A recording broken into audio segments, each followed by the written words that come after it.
A morte ocorrida na noite anterior não trouxe silêncio, apenas reorganizou a fome da casa. O ar estava mais pesado, como se cada parede tivesse absorvido o último suspiro da vítima, e agora o exalasse lentamente, contaminando tudo. Ethan acordou com a sensação de que não havia dormido, apenas sido observado por horas intermináveis. O teto parecia mais baixo, as rachaduras mais profundas, formando desenhos que lembravam veias pulsando. A casa não se contentava mais em reagir ao medo. Ela havia aprendido a antecipá-lo. Cada passo ecoava com atraso, como se o som precisasse pedir permissão para existir. Ethan sentiu, com uma clareza perturbadora, que a entidade agora reconhecia padrões, emoções, fraquezas. Ela não queria apenas assustar. Queria escolher quem quebrar primeiro. O terror não vinha mais de eventos inesperados, mas da certeza de que algo invisível já havia decidido o próximo movimento, e ele não estava incluído nessa decisão. Ao caminhar pelo corredor principal, Ethan percebeu que a casa havia mudado novamente. Portas que antes davam para quartos agora se abriam para espaços impossíveis, corredores longos demais para caber na estrutura original. O relógio na parede marcava o mesmo horário há horas, reforçando a ideia de que o tempo ali dentro era uma ferramenta da entidade. Cada objeto parecia carregado de intenção, como se tivesse sido colocado estrategicamente para provocar lembranças, culpas e medos antigos. Fotografias surgiram onde antes havia paredes vazias, retratando momentos da vida de Ethan que ninguém mais deveria conhecer. A entidade estava escavando sua mente, usando o passado como arma. A casa não gritava, não rangia. Ela observava em silêncio absoluto, esperando a reação emocional exata para avançar. O terror agora era psicológico, meticuloso, planejado como uma armadilha que se fecha lentamente. O novo personagem revelou-se naquele instante, surgindo no topo da escada, como se sempre tivesse estado ali. Seu nome era Samuel, e seus olhos carregavam um cansaço antigo demais para alguém daquela idade. Ele afirmou ter chegado à casa semanas antes, mas não soube explicar como ainda estava vivo. Samuel falava baixo, quase sussurrando, como se a casa pudesse ouvir pensamentos elevados demais. Ele conhecia rotas seguras, horários em que a entidade parecia dormir, mas também alertou que isso estava mudando. Segundo ele, a casa estava ficando impaciente. Antes, ela testava. Agora, executava. Samuel contou que o mal se fortalece quando alguém tenta entender demais, quando busca lógica, onde só existe vontade. A entidade não seguia regras humanas. Ela aprendia com cada reação, cada grito, cada tentativa de fuga frustrada. Enquanto conversavam, o chão vibrou levemente, como um coração batendo sob a madeira. Samuel empalideceu, reconhecendo o sinal. A casa havia percebido a troca de informações. Era como se o simples ato de compartilhar conhecimento fosse uma ameaça direta à entidade.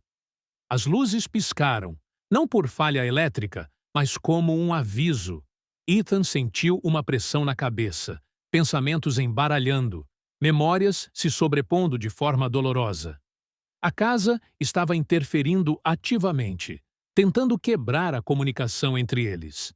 Samuel começou a sangrar pelo nariz, os olhos perdendo foco, enquanto murmurava que não era seguro formar alianças ali dentro.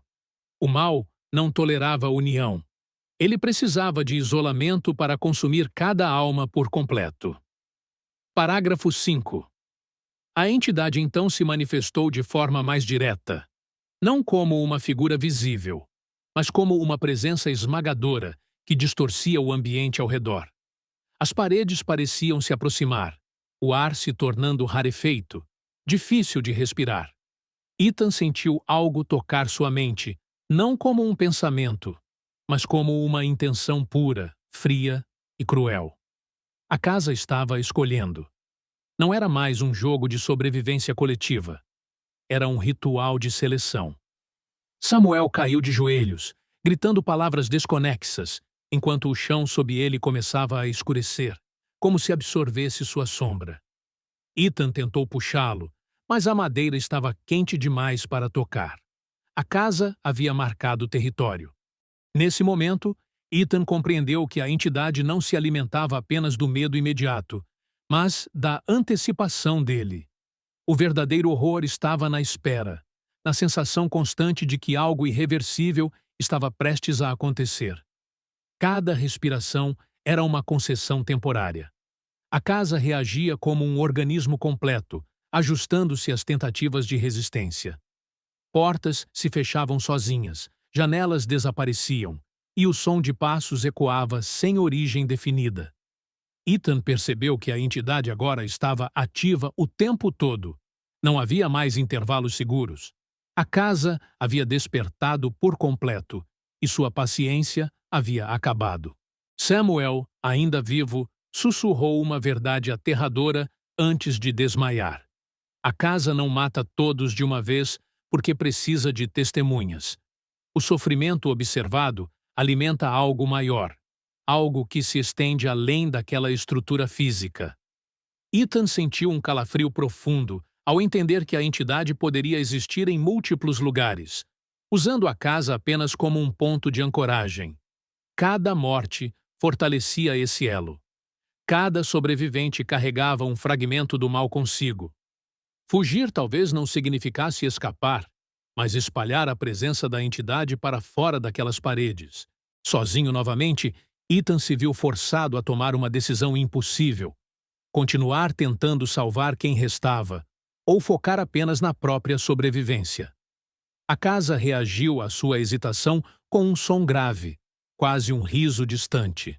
O medo agora era acompanhado por culpa, dúvida e um sentimento esmagador de impotência. A entidade estava vencendo não pela força, mas pela corrosão lenta da esperança. Cada passo adiante parecia levar mais fundo, como se a casa se estendesse infinitamente para dentro de si mesma. Não havia centro, apenas descida.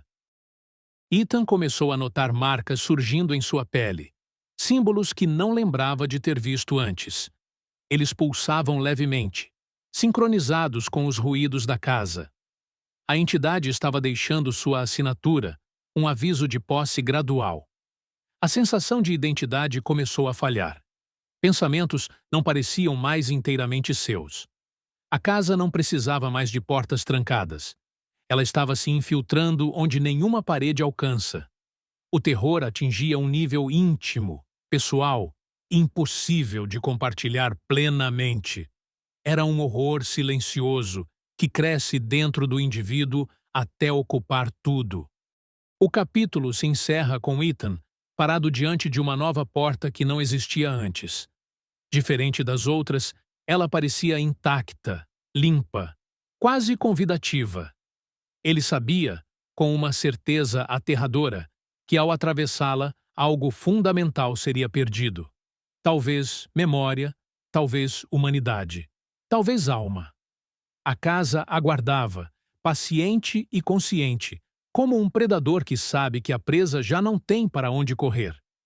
O verdadeiro terror não estava atrás da porta, mas na compreensão de que a escolha ainda existia e que a entidade se alimentaria do resultado, independentemente de qual fosse. Ethan não abriu a porta imediatamente. O simples ato de encarar aquela superfície lisa provocava uma dor atrás dos olhos, como se a casa pressionasse sua mente para forçar uma decisão. O silêncio ao redor era antinatural, absoluto demais para ser real. Nem mesmo o som distante da estrutura rangendo se manifestava. Era o silêncio de algo atento, calculando. Ele percebeu que a entidade havia aprendido a usar a espera como arma, sugando energia emocional daquele instante prolongado. Cada segundo parado ali aprofundava o cansaço, enfraquecia sua vontade. O medo não vinha mais da ameaça direta, mas da sensação de que a casa estava confortável, confiante, como um caçador que já feriu mortalmente a presa e apenas aguarda o momento exato para o golpe final.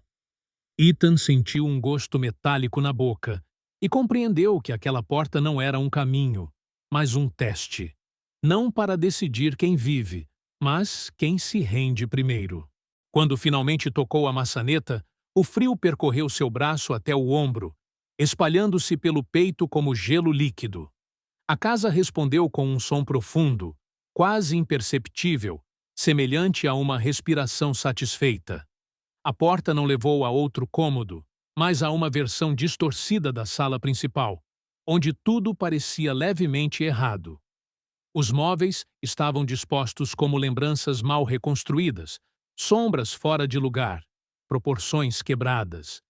Era como se a entidade tivesse tentado imitar a realidade usando fragmentos imperfeitos. O terror ali não estava no grotesco, mas no reconhecimento distorcido. Ethan sentiu que aquele espaço existia apenas para confundir, para fazê-lo duvidar da própria memória. A casa agora não só observava, ela recriava, manipulava e adaptava o ambiente com base nas fragilidades emocionais de quem permanecia vivo. No centro da sala havia algo novo. Um espelho alto, antigo, com a moldura marcada por símbolos semelhantes aos que agora surgiam na pele de Ethan. Ao se aproximar, ele não viu apenas seu reflexo, mas versões ligeiramente diferentes de si mesmo, todas com expressões de pavor, culpa e exaustão. Cada reflexo parecia reagir em um tempo diferente, como se o espelho exibisse possibilidades, caminhos que poderiam ser tomados ou já haviam sido descartados. A entidade utilizava aquele objeto para fragmentar sua identidade, diluir sua noção de continuidade. Ethan sentiu a mente oscilar, como se estivesse prestes a se dividir junto com aquelas imagens. A casa não precisava mais ferir o corpo. Ela havia aprendido a atacar a percepção, destruindo lentamente qualquer senso de unidade. Um sussurro percorreu o ambiente, não vindo de um ponto específico, mas de todos ao mesmo tempo. Não eram palavras claras, mas intenções carregadas de julgamento e promessa. A entidade demonstrava conhecer cada erro, cada arrependimento que Ethan carregava. O passado tornava-se uma arma, projetado contra ele com precisão cirúrgica.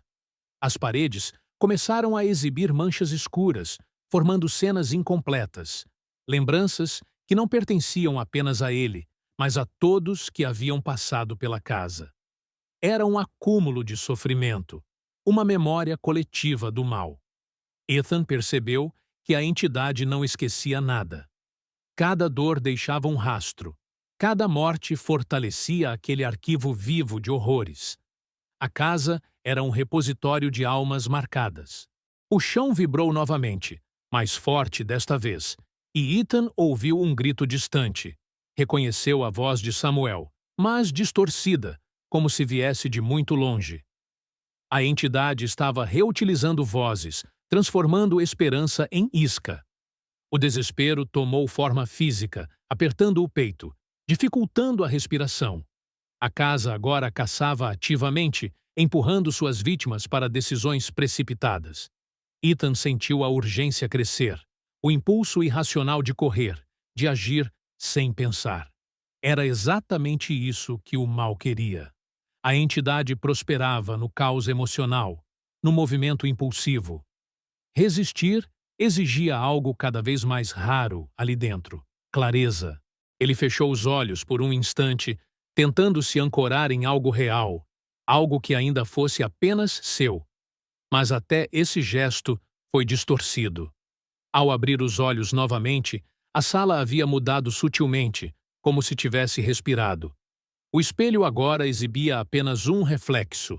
Ethan, mais pálido, com os símbolos em sua pele mais evidentes. A entidade estava acelerando o processo. Cada interação deixava marcas mais profundas, mais permanentes. A casa não estava mais testando limites, estava empurrando-os deliberadamente até o ponto de ruptura. O terror alcançava um nível íntimo e irreversível. Ethan ouviu passos atrás de si, lentos, calculados. Não se virou imediatamente, pois sabia que a entidade usava esse reflexo humano como vantagem. O medo agora vinha da imaginação, do que poderia estar ali, da certeza de que qualquer coisa seria pior do que o vazio. Quando finalmente se virou, não havia ninguém. Ao se aproximar da nova porta, Ethan sentiu um cansaço profundo, quase paralisante. A casa drenava não apenas energia física, mas a capacidade de resistir emocionalmente. Pensamentos de desistência surgiam com uma lógica perigosa, oferecendo alívio em troca de rendição. A entidade não precisava mais ameaçar. Ela seduzia. O terror agora vinha da tentação de parar de lutar. Ethan percebeu que o verdadeiro risco não era morrer ali dentro, mas aceitar o mal como inevitável. A casa prosperava quando a esperança se tornava um peso insuportável. Um estalo seco ecoou pelas paredes, seguido por um som semelhante a um riso abafado. A entidade celebrava pequenos avanços, pequenas fissuras na resistência humana. Ethan sentiu lágrimas escorrerem sem perceber, não apenas de medo, mas de exaustão. A luta contra algo sem forma, sem regras claras, corroía lentamente a sanidade.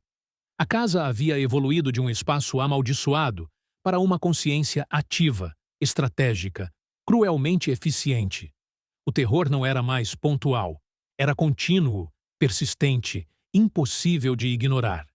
Diante da porta final daquele nível da casa, Ethan compreendeu uma verdade devastadora.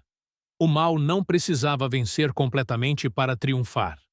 Bastava transformar cada sobrevivente em um fragmento quebrado, incapaz de retornar ao mundo como antes. A entidade não caçava corpos, mas versões humanas inteiras. Ao estender a mão para a porta, Ethan sabia que cruzar aquele limite significaria aprofundar-se ainda mais no domínio da casa. Um território onde o medo aprende, se adapta e nunca esquece. E, em algum lugar além das paredes, algo aguardava, alimentado por cada passo dado em direção ao desconhecido. O silêncio que se seguiu ao último passo de Ethan não trouxe alívio, apenas a certeza de que algo havia sido despertado de forma irreversível. A casa não apenas observava, ela agora escolhia. Cada parede parecia se aproximar, cada sombra carregava intenção, e a sensação era clara. O próximo movimento não partiria mais dele. No capítulo 7, o jogo muda completamente. A entidade revela novas regras, o passado dos personagens começa a emergir de forma brutal, e uma decisão tomada no escuro pode custar mais do que uma vida. Se você acha que já viu o pior, prepare-se, porque a casa ainda não mostrou seu verdadeiro rosto.